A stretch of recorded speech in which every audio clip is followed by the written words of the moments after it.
আসসালামু আলাইকুম। আজকে একটি ইম্পর্ট্যান্ট একটা টপিক নিয়ে আলোচনা করব। আপনার বাচ্চা কি খেতে চায় না? জোর করলে কি আরও বিরক্ত হয়ে যায়? চিন্তা করবেন না, এটা অনেক কমন সমস্যা। তাহলে এই প্রবলেমটাকে কিভাবে আইডেন্টিফাই করবেন?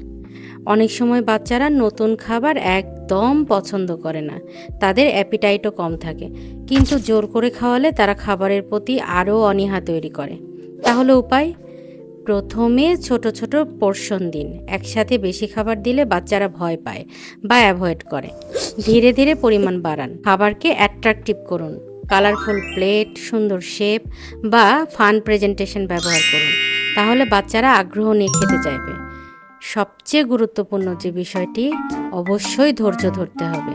ইসলামের শিক্ষাতেও কিন্তু বলা আছে শিশুদের সাথে নম্রতা ও ভালোবাসা দিয়ে আচরণ করতে। জোর না করে ভালোভাবে বোঝান। এই ছোট ছোট পরিবর্তন আপনার বাচ্চার খাওয়ার অভ্যাস বদলে দিতে পারে।